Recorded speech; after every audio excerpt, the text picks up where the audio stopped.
오늘 이 세션의 키노트 스피치를 맡아서 해주시는 연세대학교 제임스 레이니 석좌교수 그리고 전 대통령 비서실의 통일 외교 안보 특별보좌관을 맡으셨던 문종인 교수님 함께하고 계십니다.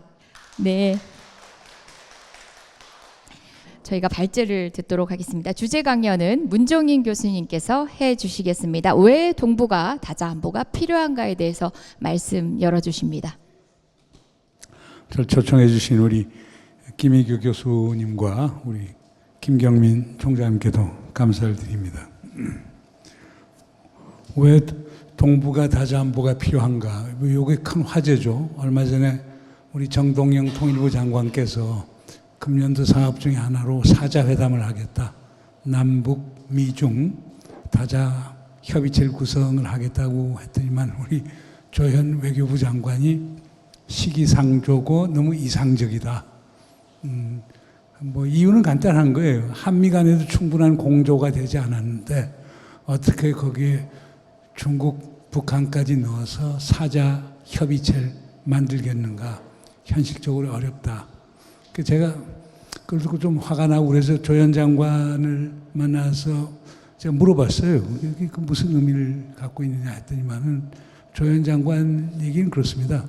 지금 미국하고 협의 중인데 그래서 특히 9월 달에 시진핑 주석이 워싱턴을 가게 되면은 그때 트럼프 대통령하고 시진핑 주석이 사자 또는 육자 협의까지 할 수 있도록 우리가 협의 중인데 지금 우리가 너무 치고 나가면은 미국 정부가 마치 한국 정부의 조정에 의해서 움직여지는 같은 인상을 줄 수 있고 그래서 당신이 그런 발언을 했다라고 얘기를 하는데 근데 저는 지금 우리 외교부가 지금 미국하고 그런 대화를 하고 있는지에 대해서 저는 확신은 서지 않는데 조현 장관의 설명은 그러했었습니다. 이런 식으로 우리 한국에서는 항상 논의가 되어 왔죠. 우리는 한국에서는 한미동맹은 신주단지 같은 것이기 때문에 동맹, 양자동맹 그것이 모든 우리 안보협의의 기본이어야 된다고 하는 게 우리 인식이었거든요. 거기에서 다자로 간다는 게 쉽지는 않은 것 같습니다. 한때 때가 있었습니다. 1990년대 초 그때는 일본이 나서서 다자 협의를 많이 하고 얘기했었을 텐데 그때 가능성이 좀 보였다가 그 다음 특히 김대중 대통령께서 얘기하시는 그 2+4 포뮬라도 하나의 다자 구상이었고 특히 노무현 대통령께서는 다자 안보 협력 체제를 통해서 동북아에 어떤 새로운 평화 번영의 틀을 만들 수 있는 것 아니냐 고민을 많이 해왔었는데 그 이후에 계속 다자 안보 협력의 모멘텀이 상당히 약화가 된 건 사실인 것 같습니다. 그런데 다자 안보 협력이 왜 중요하느냐? 우리가 다자 안보 협력을 하는 이유는 안전 보장도 있지만 더 중요한 건 평화를 가져오는 것 때문에 필요한 거거든요. 그러려고 우리가 동북아 또는 동아시아의 평화와 전쟁과 평화에 대한 얘기가 좀 있어야 될 것 같습니다. 스웨덴에 보면 웁살라 대학이라고 있습니다. 웁살라 대학에서 지금부터 한 15년 전 얘기지만 말입니다.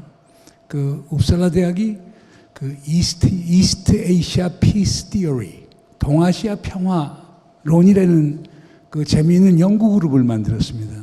그분들 주장은 지금 전 세계적으로 냉전이 끝난 90년대도 보면은 유럽도 흔들리고 중동도 흔들리고 아프리카도 흔들리고 다 그러는데 아시아 지역만 상대적으로 평화가 오래 지속이 되고 있다. 이 아시아 평화, 특히 동아시아 평화의 이 어떤 변칙성을 어떻게 설명하느냐. 이 연구를 하기 위해서 그 스웨덴에 있는 큰 은행에서 연구비를 제가 기억하기에는 1,000만 불 이상 지원을 받아갖고 전 세계 평화 관련 학자들 거의 한 60명 정도를 모아서 5년에 걸쳐서 이제 연구를 한 게 있었어요. 그걸 이제 사람들은 소위 동아시아 피스 스쿨, 이스트 에이시아 피스 스쿨이라고도 얘기를 하고 그러는데요. 그분들 주장하는 건 재미있어요. 그러니까 1979년을 기점으로 잡아요. 1979년이 이제 중국이 베트남과 전쟁을 한 해인데 1979년 이후에 전 세계적으로 전쟁과 관련해서 생겨난 사망자의 숫자를 봤었을 때 동아시아에는 거의 없다는 거예요. 그러니까 battle related deaths, 그러니까 전쟁과 관련된 사망자가 거의 미미한 편이고 유럽, 중동, 아프리카, 남아시아 다른 쪽에는 상당히 많이 생긴다 이거죠.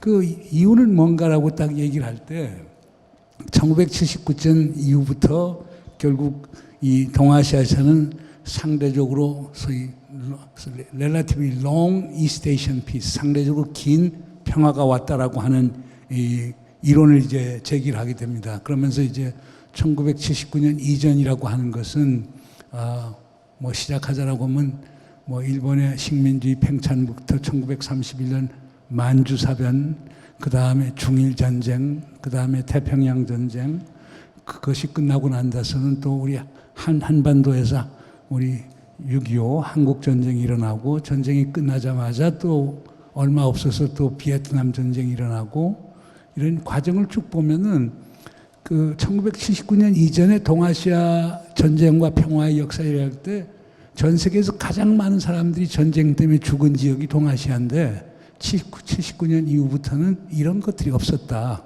이거는 다른 지역에 대해서도 하나의 귀감이 되고 모범이 되는 것 아니냐. 이 연구를 했었어요. 그분들 연구에 따르는 재밌는 게 그때 그분들도 그렇고 대부분 다른 학자들도 그렇습니다만은 79년 이후에 우리 동아시아에 상대적으로 오랜 평화가 존재할 수 있었던 가장 큰 이유는 미국을 포함한 강대국 사이에 세력 균형이 작동을 하고 있었다. 그리고 미국과 관련 국가들의 디터런스, 억제가 작용을 하고 있었다. 근데 그 억제가 작용하는 가운데서도 특히 주목할 것은 1972년 닉슨이 중국을 방문해서 소위 샹하이 커뮤니케를 채택하고 미중 관계가 대탕트로 들어가기 시작하면서 결국 동아시아 평화의 물꼬가 트이기 시작했다라고 하는 주장을 합니다. 그렇게 해서 이 90년 이후에도 미국과 중국이 안정적 소위 관계를 유지하고 소련 그리고 나중에 러시아의 상대적인 위상이 약화가 되면서 동아시아의 상대적 평화가 가능했다는 이 주장을 하나로 듭니다. 또 두 번째 드는 시각은 뭐냐면 이 자본주의 평화, 캐피탈리스트 피스라는 얘기를 합니다. 왜냐하면 1970년대부터 시작하면 동아시아 국가들이 수출 주도 성장 전략을 채택하게 됩니다. 그러면서 소위 경제적 상호의존이 증가하다 보니까 경제적 상호의존이 전쟁의 가능성을 상당히 낮췄다라고 주장을 합니다. 이거에 대해서는 논쟁은 많겠지만 어떻든 간에 70년대 후반 이후부터 그러면서 최근까지 상황을 보면은 경제적 상호의존이 확장이 국가 간의 협력을 도모해주고 전쟁의 가능성을 낮추게 했다는 것도 그건 부인할 수 없는 사실인 것 같습니다. 세 번째 주장이 상당히 흥미있는 주장인데요. 그러니까 다른 국가들하고 달리 이 동아시아 국가들은 일본부터 시작해서 결국 전후가 끝난 다음에 이들이 부국 강병을 얘기하지만 기본적으로는 안보보다는 경제에 우선을 두는 정책. 가령 일본 같은 데는 요시다 독트린을 채택을 해갖고 안보는 미국에 맡기고 일본은 경제만 진흥을 하겠다. 우리 박정희 대통령 같은 경우도 결국 발전국가론이라고 하는 developmental state이라고 하는 개념을 꺼내면서 뭐 싸우기도 하지만 제일 중요한 거는 소위 경제 발전이다. 거기에 역점을 두고 그 다음에 중국 같은 데도 보면 화평 발전론이라고 하는 게 보면은 중국의 제일 중요한 것은 결국에 지속 가능한 발전, sustainable development인데 지속 가능한 발전을 하면은 외부 환경이 평화적이어야 된다. 그래서 외부 환경을 평화적으로 관리하면서 내부적으로 경제를 지속 가능하게 발전시키고 뭐 빈부격차를 줄이고 환경을 개선하고 이런 식으로 나갔거든요. 이런 식으로 발전 전략 자체가 전쟁을 준비하는 것보다는 번영을 준비하는 게 강했고 그 번영의 준비가 결국 평화의 가능성을 더 높여줬다라고 하는 이런 이론도 있습니다. 그리고 네 번째로 또 나오는 이론 중에 하나는 그 우리가 잘 아는 민주주의 평화론이죠. Democratic Peace Theory. Democratic Peace Theory라는 건 간단한 겁니다. 그 임마누엘 칸트가 얘기하는 영구 평화론에서 얘기하는 거죠. 그분이 얘기하는 게 하나는 자본주의 평화론, 무역을 하는 국가들끼리는 싸우지 않는다. 두 번째로는 공화정을 가진 리퍼블리컨 시스템을 가진 공화정을 가진 국가들끼리는 전쟁하지 않는다. 그리고 세 번째로는 이들 국가들이 평화 연맹을 구축했었을 때는 영구적인 평화가 가능하다는 주장을 임마누엘 칸트가 했었거든요. 그거에 첨착을 해갖고 70년대 이후 특히 80년대 제3파 민주화 운동이 벌어지기 시작하면서 아시아, 동아시아 국가들에도 민주화의 바람들이 많이 일어나기 시작했다. 뭐 우리 1980년 한국에서 있었던 민주화 이행부터 시작해서 그 뭐 대만도 그렇고 뭐 일본은 얼마 어떻게 보면 성숙한 민주주의라고 얘기할 수 있고 또 중국도 개혁 개방으로 가면서 우리가 생각하는 민주적 방향으로 많이 갔고 동남아 국가들에서도 민주화의 움직임이 많이 생기고 이런 것들이 결국 전쟁의 가능성을 낮추고 평화의 가능성을 높였다고 이렇게 보는 것이죠. 그 다음 또 다른 하나는 아시안 국가를 중심으로인데 아시안의 가장 중요한 규범이 뭐냐 하면은 컨센서스거든요. 그러니까 어느 한 국가 다수결로 의해서 결정하거나 어느 한 국가가 패권적 결정에 의해 하는 게 아니고 모든 국가가 합의를 통해서 컨센서스를 통해서 정책 결정을 하는 이런 아시아적 가치라고 하는 것이 동아시아에서 전쟁의 가능성을 낮추고 평화의 가능성을 높였다는 주장도 합니다.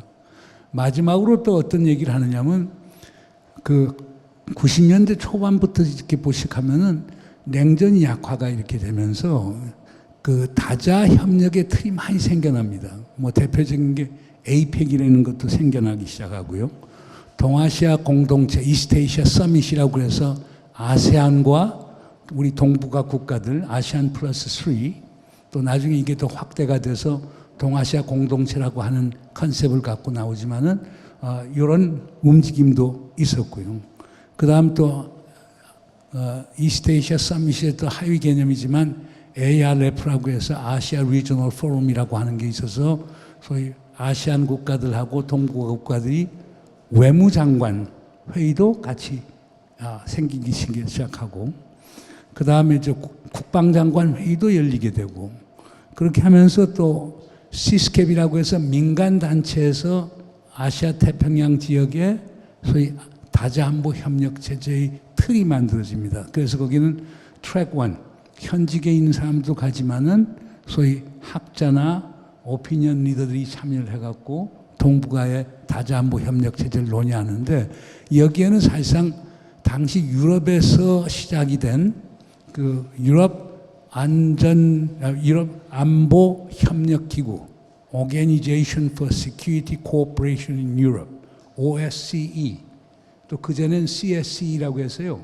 Conference on Security Cooperation in Europe이라고 해서 유럽에서 논의됐던 다자안보 협력 구상들이 우리 동아시아에도 많이 소개가 되고 이런 걸 통해서 소위 정부 간 또는 비정부 간 협력들이 많이 활성화가 됐습니다.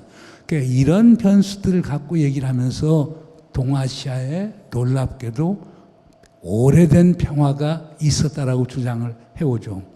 그러나 지금 오늘의 현실은 어떤가요? 이게 다 지금 깨지고 시작하고 있죠. 지금 그 닉슨이 중국 방문으로 인해서 만들어진 미국과 중국 간의 대탕트가 깨지기 시작하고 지금 미중 간에 새로운 냉전이 오는가 아니면 cold peace, 차가운 평화로 가는 건가? 지금 이 논쟁이 한창 되고 있거든요. 그러니까 우리 동아시아에 있어서 밸런스 파워 시스템, 세력 균형 체제에 변화가 오고 또한 억지 체제, extended deterrence 시스템에도 지금 변화가 오고 있는 거죠. 특히 보면은 우리 동아시아 같은 경우는 사실상 어떤 표현은 억제도 그걸 finite deterrence라고 해서 제한된 억제를 얘기합니다. 이 양자 베이스로 해서. 가령 유럽 같은 데는 과거에 와르소 팩트, 바르샤바 조약하고 나토가 있어서 여러 국가들이 관련되는 건데 동아시아 같은 경우는 여러 국가가 관여되는 게 아니었거든요. 그런데 요즘 이제 미국이 중국을 견제하는 과정에서 보면은 여러 동맹과 파트너 국가를 엮어서 심지어 나토까지 엮어서 중국을 견제하려고 하는 움직임이 보면서 이 동북아, 이 동아시아 지역에 있어서 그 안보 질서가 상당히 위태로워지고 있다. 그 다음 우리 지금 한반도 상황은 더 악화가 돼 있고, 그 대만 해협 위기만 해더라도 이게 2027년 위기가 온다고 했다가 요즘은 또 2030년으로 조금 뒤쳐졌더라고요. 또 조금 있으면 2035년 위기설이 나올 거예요. 왜냐하면 2035년 되면 중국이 소위 강군몽이라고 하는 중국이 강한 국가를 가는 꿈을 갖는다는 게 2035년으로 시진핑 주석이 갖췄기 때문에 아마 2035년 위기설이 나올 거고 그게 잘 지나가면은 또 2049년 위기설이 나올 거예요. 그러면 시진핑 주석이 2049년에는 중국몽, 중국의 꿈을 이루겠다라고 하는 이런 걸 내걸었기 때문에 이게 하여간 미국이 중국을 보는 거 보면 중국은 가만히 있는데 미국이 중국이라는 골 포스트를 수시로 옮기는 것 같아요. 아무튼 간에 대만 위기론이 그래서 27년 내년에는 건너갈 것 같고 그러니까 요즘 많이 나오는 건 미국이 하는 요즘 전쟁 시나리오, 와 게임을 보면 전부 다 2030년 시나리오로 나오는 거 보니까 이런 것도 상당히 이제 위태로운 거고 그 다음에 남중국해 문제도 있고 그러나 가장 중요한 문제는 미국과 중국을 중심으로 해서 한국, 북한 그러니까 북조선이죠. 조선, 일본도 다 관여하고 있지만 이 지역의 군비 경쟁이 너무 심화가 되고 있어요. 그런데 그 arms race, 군비 경쟁을 관리할 수 있는 기제가 하나도 없는 거예요. 아마 그런 것들 때문에 우리가 다자안보 협력이 필요한 건데 이것도 큰 걱정이고 특히 군비 경쟁 중에서도 걱정이 되는 것은 뉴클리어 암스 레이스가 제일 큰 문제죠. 그러니까 지금 중국은 최소한 핵탄두를 1000개까지는 가져야 되겠다. 그럼 미국도 계속 그렇게 하겠다. 그다음 쉽게 얘기해서 미중 간에 중거리 탄도미사일 스타트 트리티 같은 경우 그게 미국이 일방적으로 파기해 버렸죠. 그러니까 지금 게다가 북한 핵무장 했죠. 그러니까 한국에서도 우리는 독자 핵무장 해야 된다는 사람들이 나오죠. 일본은 아직까지도 핵무장 반대론자들이 반대 의견이 많긴 하지만 한국이 만약 핵무장을 하게 되면 일본이 안 한다는 보장이 없고 그러면 동북아에 뉴클리어 도미노, 핵 도미노가 또 생길 수 있는 이런 상황을 보면 동북아에 상당히 어려움이 있다. 그러니까 1979년 이후에 계속되었던 소위 동아시아 평화론이라고 하는 게 지금은 완전히 소위 무너지는 것 아니냐 하는 우려가 나오는 거죠. 그러면 왜 이 동아시아에 이렇게 위기론이 나오는 걸까? 제일 큰 거는 미중 대결일 거예요. 그러니까 그라함 앨리슨 교수가 얘기하는 튜키디데스의 함정 얘기. 결국은 중국의 부상이 미국의 fear, 공포를 가져오면서 결국 미중 간의 새로운 대결 구도가 시작되는데 미중이 흔들거리기 시작하니까 모든 다른 관계들이 흔들리기 하고 있는 거거든요. 그래서 두 개의 가장 큰 힘을 가진 국가들이 소위 대결 구도로 들어가면서 결국 우리의 안보 질서가 흔들리고 있다고 볼 수가 있겠고요. 두 번째는 경제적 상호 의존이 소위 평화와 번영을 가져온 상당히 기제로 과거에는 작용을 했는데 요즘 와서는 상호 의존이 무기화가 되고 있는 겁니다.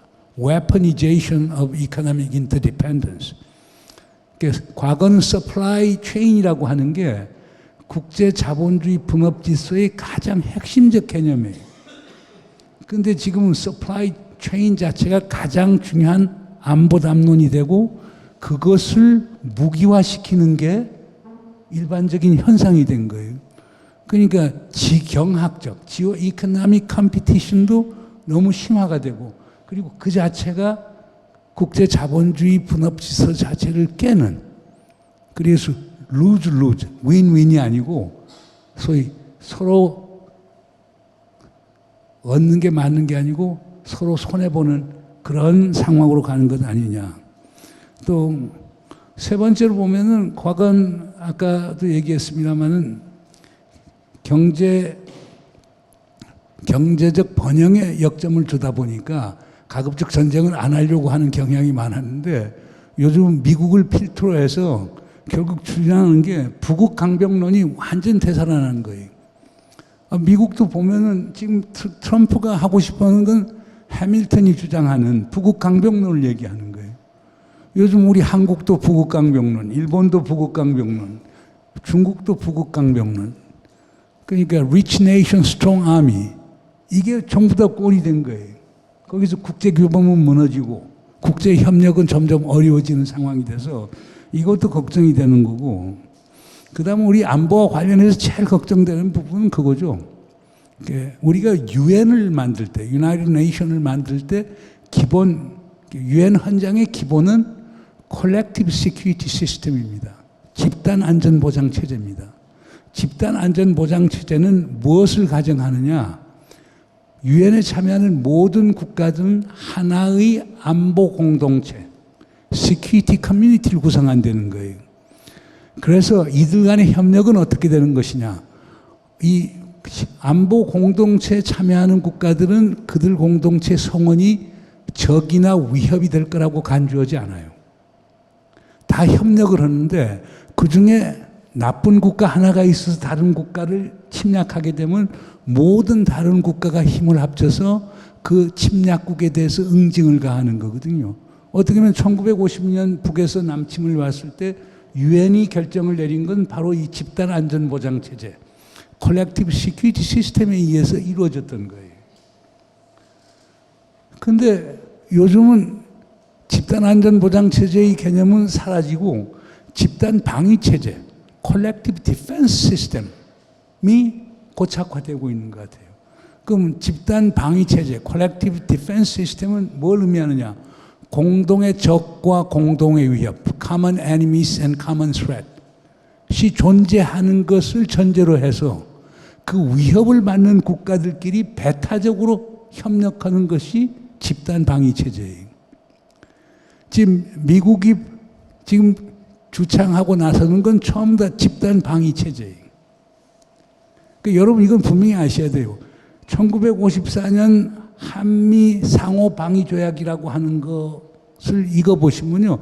처음 시작할 때는 집단 안전 보장 체제로 시작했어요. 지금도 그 문구가 그냥 있어요. 태평양 지역의 집단 안전 보장 체제를 위해서 한미 상호 방위 조약을 체결한다는 게 있어요. 그러나 실제 운영은 집단 방위 체제, 콜렉티브 디펜스 시스템이 되는 거예요.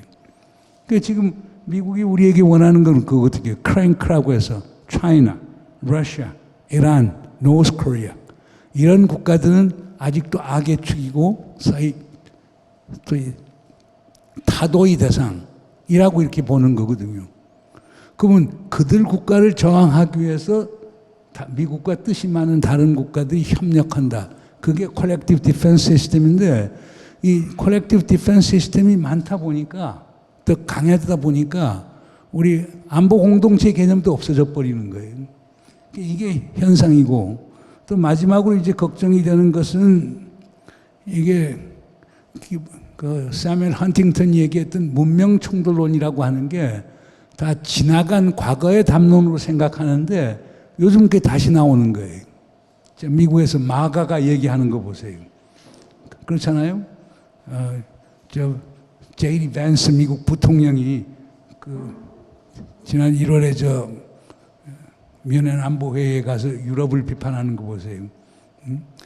심지어 미국 같은 나라가 유럽의 문명 자체도 배타적이고 이질적인 그리고 적대적인 문명으로 파악하는 이런 현상이니 하물며 뭐 중국, 인도를 포함한 아시아 문명에 대해서는 어떻게 생각하겠어요? 그러니까 문명 충돌, crash of civilization이라고 하는 게 현실로 나가오는 것 아닌가. 그러니까 이런 것들을 전반적으로 봤었을 때 이게 스웨덴의 웁살라 대학에서 얘기했던 동아시아 평화론이라는 게 이제는 더 이상 존속 가능한 것 아니지 않은가. It can be falsified. 그러니까 웁살라 대학의 이스트에이시아 피스 티오리라고 하는 게 위증화될 수 있는 것 아니냐 하는 생각을 하게 됩니다. 그러니까 제가 볼 때 동아시아 다자 안보가 필요한 이유는 바로 그런 맥락에서 나오는 것 같아요.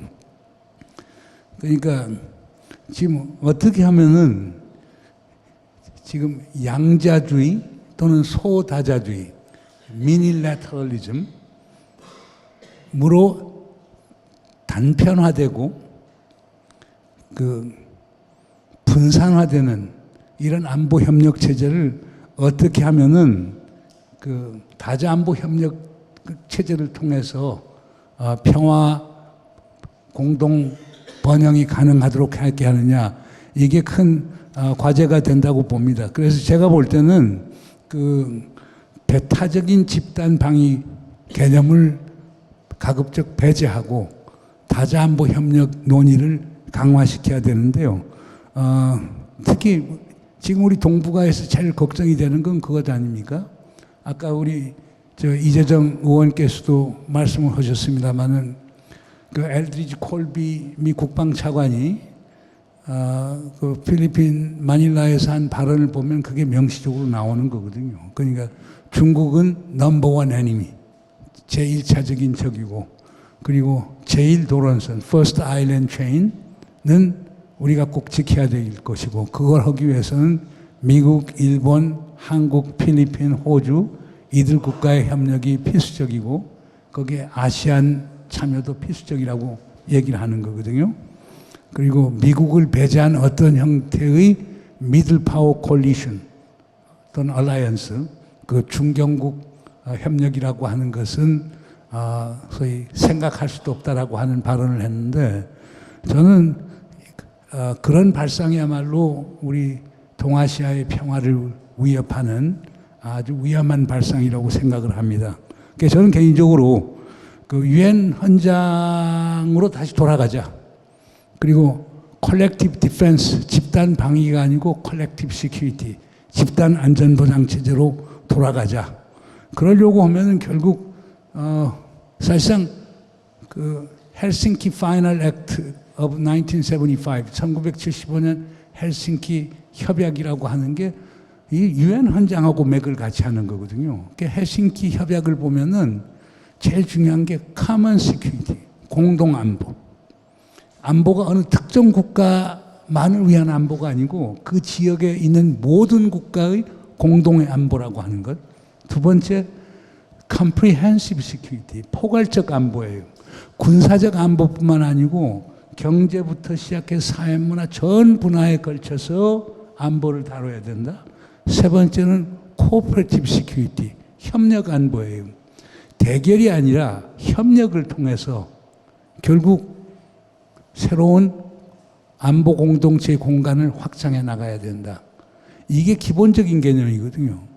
여기에 대해서 시진핑 주석은 하나를 더 넣죠. 그러니까 common, comprehensive, cooperative에다가 sustainable security, 지속 가능한 안보. 그거는 OSCE 자체가 유럽에서 여러 가지 어려움을 겪고 그러니까 만약 그걸 아시아에 적용을 하려고 하면은 거기에다가 지속 가능한 것까지도 집어넣자. 이런 제안을 했는데, 그래서 저는 이 모델이 CSE, OSCE 모델이라고 보통 얘기합니다.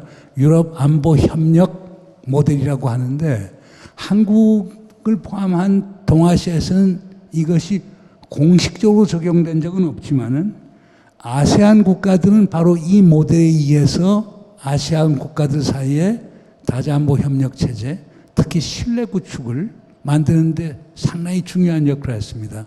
아세안 국가들이 소위 강조하는 예방 외교, preventive diplomacy, 그 다음에 confidence building measures, 신뢰 구축 조치들, 그리고 conflict resolution, 분쟁 해소.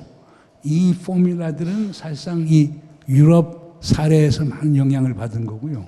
우리 남북 기본 합의서, 1991년에 채택된 남북 기본 합의서도 자세히 보면요, 상당 부분 이 헬싱키 파이널 액트에서 학습한 게 많습니다.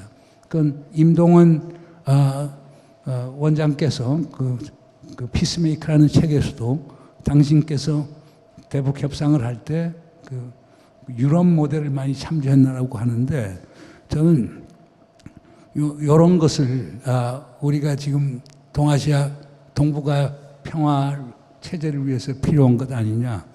그렇다라고 하면은 지금 우리가 할 수 있는 건 제가 볼 때 그렇습니다. 저는 정동영 장관께서 제안한 사자회담은 상당히 의미가 있다고 봅니다. 왜냐하면 우리 휴전협정 체제가 사자 체제거든요. 그러니까 조선과 미국과 중국은 협정의 법적 당사자이고 한국은 서명은 안 했지만 실질적 당사자니까 사자가 모여서 종전선언을 채택하고 거기에서 휴전협정을 어떤 형태의 평화협정으로 전환시키는 작업. 이거는 문재인 정부 때부터 그렇게 하려고 노력했던 건데 그건 당연히 해야 된다고 봅니다. 그런 점에서 사자가 필요하겠죠.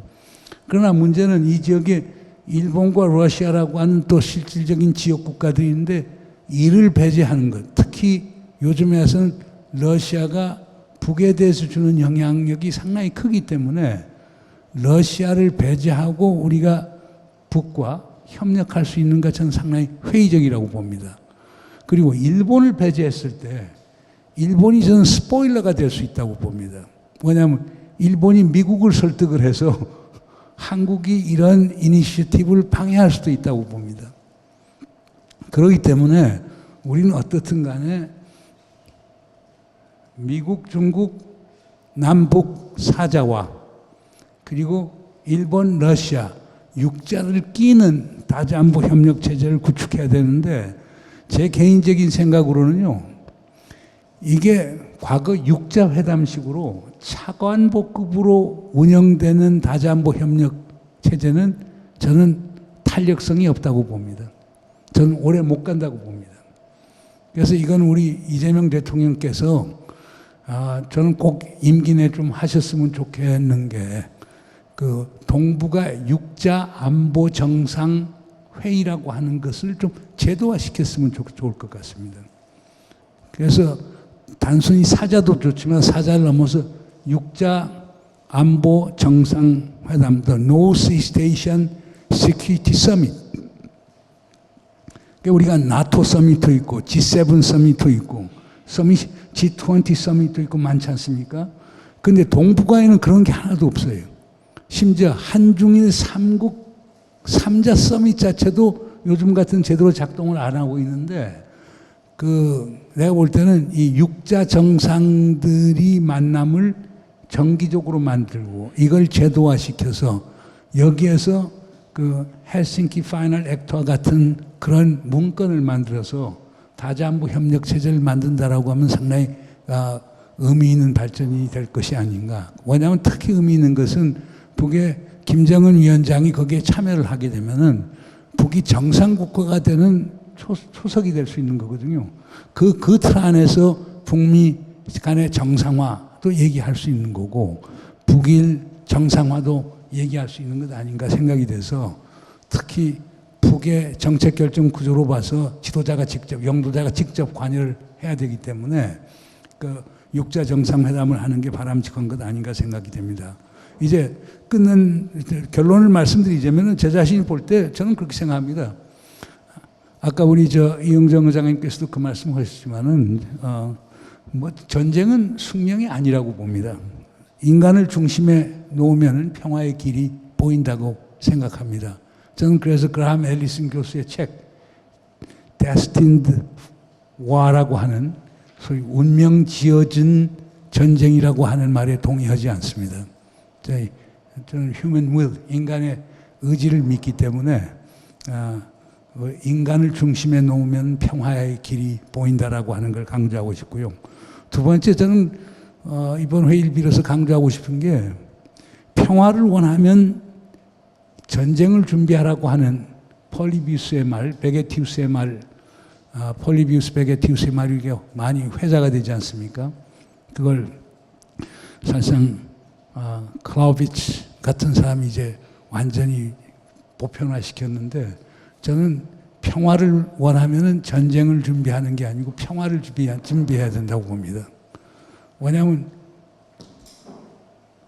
전쟁을 준비하면요 안보 딜레마의 악순환이 생겨날 수밖에 없기 때문에 신뢰가 구축될 수가 없다고 봅니다.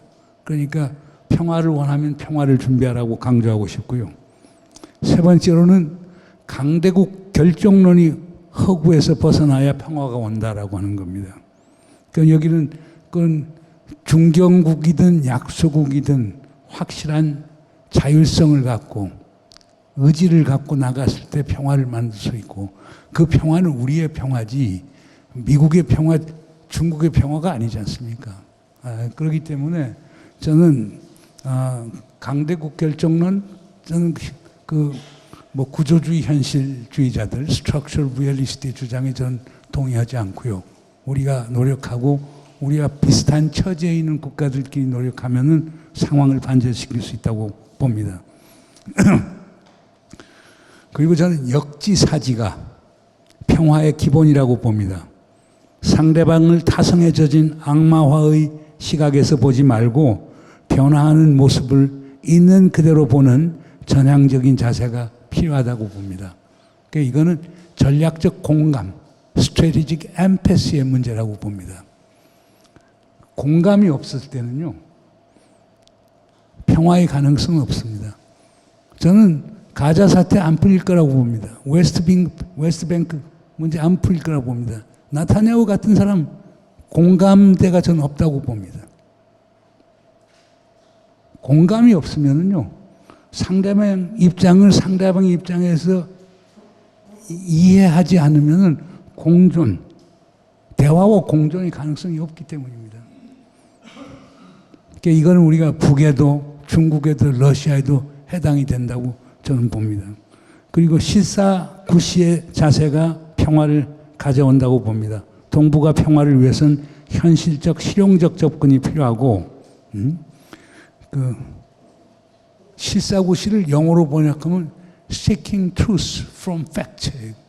그러니까 실사구시 그거보다는 그걸 영어로 번역하면 fact, 사실에서 진실을 찾자라고 하는 얘기인데 우리는 항상 허구에서, 픽션에서 진실을 찾으려고, 가치에서 진실을 찾으려고 하고 우리의 선입견에서 진실을 찾으려고 하는데 그것을 벗어난다면 평화의 일이 가까워질 것 아닌가 생각이 됩니다.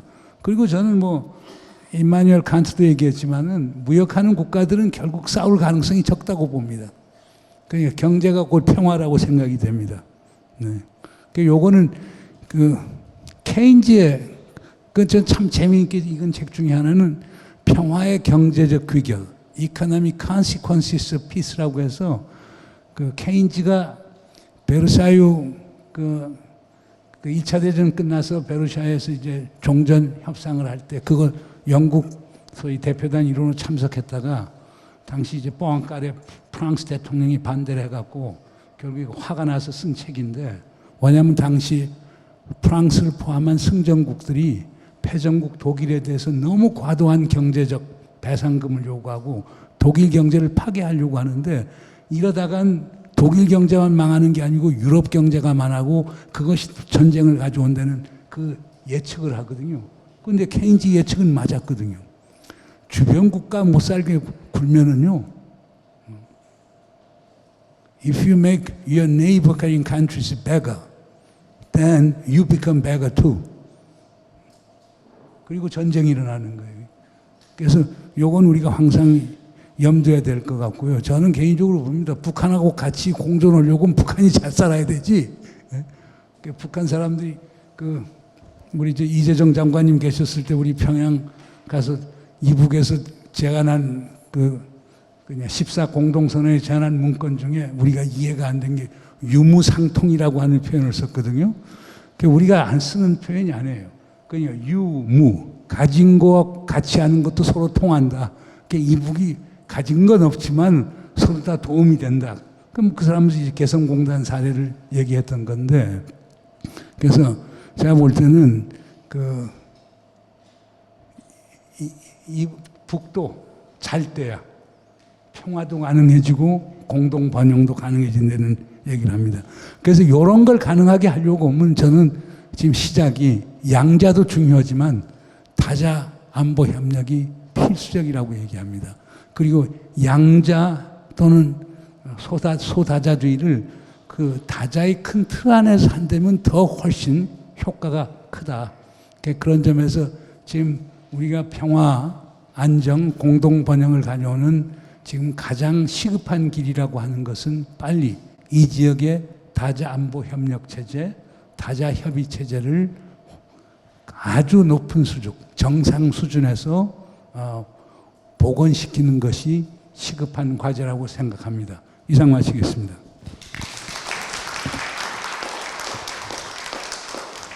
네, 발제를 해주신 문정인 교수님께 다시 한번 감사드립니다.